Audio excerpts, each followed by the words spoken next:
Did you know that most refugees have been displaced for more than 5 years? Have you ever heard the term protracted refugee situation? Well, that's what we're talking about today. Hi, my name is Melissa Siegel. I'm a professor of migration studies, and this is a channel about all things migration. So let's get into it.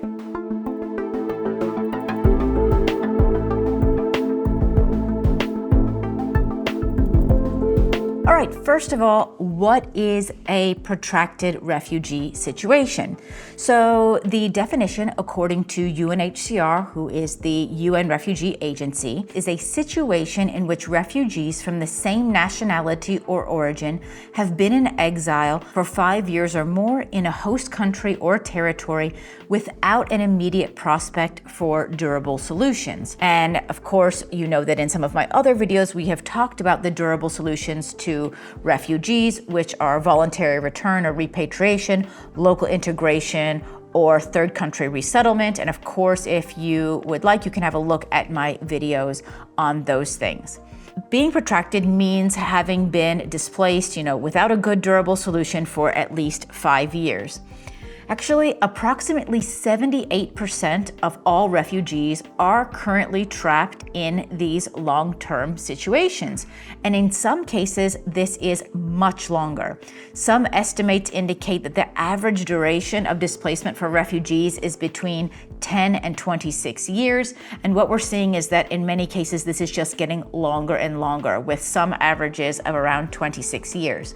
We also have some populations that have now been living in refugee camps, for example, for 3 or 4 decades. So really a problematic situation. Some key characteristics of populations that are in protracted displacement is obviously a very long duration of displacement. This is typically measured from the initial mass displacement. There's also limited accessibility to durable solutions and rights like employment and land and citizenship in the country where they currently are. There's generally a high reliance on humanitarian assistance and international protection because these people are often in a kind of limbo situation. What we also see is that multi-generational displacement is really entrenched with social, economic, and legal exclusion. So in many of these countries, you're seeing the next second or third generation actually being born into this protracted situation. So think about people, being born to parents that are already refugees in another country and have been there for multiple years. In some cases, we're actually seeing children who were born in refugee camps, for example, now having their own children. So we are talking about these really long-term situations. Now, I'll give you some examples of some groups commonly in protracted refugee situations. So this is not an exhaustive list, but some of the big ones and some of the ones that we are often discussing. So one are Afghans. So Afghans who have been in protracted situations, mainly in Iran and in Pakistan. There are, of course, also many that have been internally displaced, but here, if we talk specifically about refugee situations, which is, when people are able to manage to go across an international border. So we've seen Afghans displaced for multiple decades of conflict, shifting returns, and renewed displacement happening again, with plenty of legal and socioeconomic barriers in the hosting countries. So we've seen them as a population being protracted for a long period of time, but of course there's been a lot of destabilization in Afghanistan over the last 4 decades. And we've seen periods when people have returned to Afghanistan and then been displaced again. Another typical group that we talk about that has been in protracted displacement is Somalis, mainly based in Kenya and Ethiopia and Yemen, but of course also in other countries. This is mainly because of a very protracted conflict, a weak state and weak state capacity, and there have been repeated displacement cycles since the 1990s. We also have the Congolese and Great Lakes refugees around the Great Lakes area. So we see the Democratic Republic of Congo, origin populations in plenty of neighboring states with reoccurrence of violence, cyclical returns, and redisplacement across decades. Another very problematic situation is the Rohingya population. A large part is currently displaced in Bangladesh, coming from Myanmar, and there have been also previous displacements also in Myanmar. This is also a stateless population that faces systematic denial of citizenship in Myanmar and limited prospects for return or local citizenship in Bangladesh. So a very large portion of the population. Actually, Cox's Bazar is currently the largest refugee camp in the world, which is of Rohingya that are currently based in Bangladesh. We also have the South Sudanese, mainly in Uganda, Sudan, Ethiopia, and Kenya. This is because of long-running instability and repeated waves of displacement since their independence. We have the Sudanese and the Darfuris in Chad, Egypt, amongst other countries, due to protracted conflict and political exclusion that has really maintained very long stays in camps abroad. And another group that is often discussed as being protractedly displaced are the Palestinians, who are currently in Gaza, the West Bank, Lebanon, Jordan, and Syria.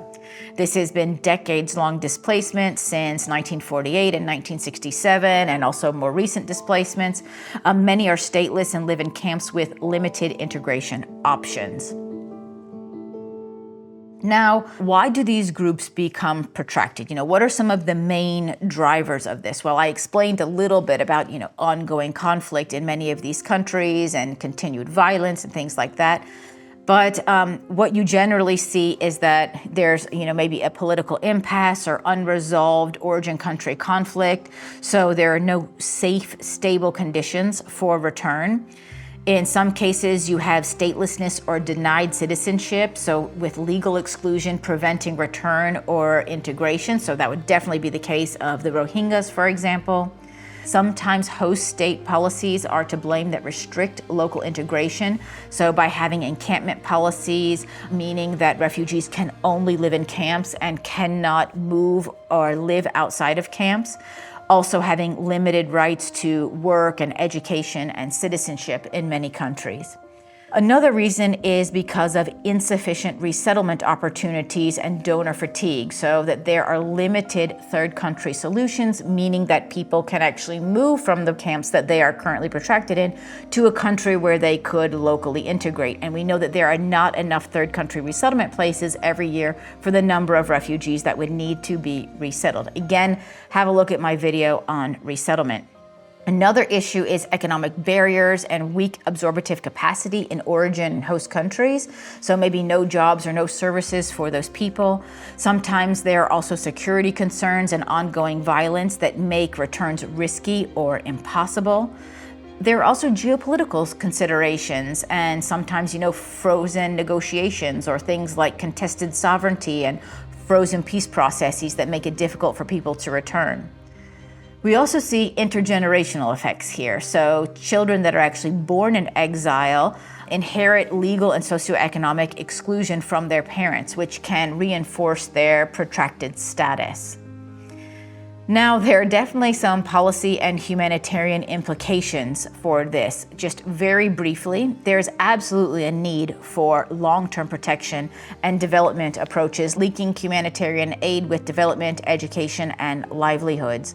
There's the importance of rights-based host country reforms, so allowing refugees access to work, education, and pathways to residency and citizenship, and more expanded durable solutions. So hopefully that we can have more safe return conditions, more local integration, and increased third country resettlement, and maybe other complementary pathways, like allowing more refugees that are currently in a protracted situation to maybe go to another country to study or work.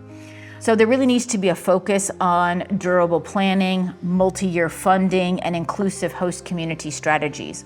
One of the really key things is that refugees are still too often seen, particularly by the host populations and the host governments, as a temporary thing, when we know that it is very likely that it's going to be a longer-term situation, which means planning should happen like that. And we shouldn't just be throwing up camps that are, planned for a certain number of people for 1 year, when we know it's very likely that people will need that protection for a longer period of time. So really being honest about these situations and planning ahead is key.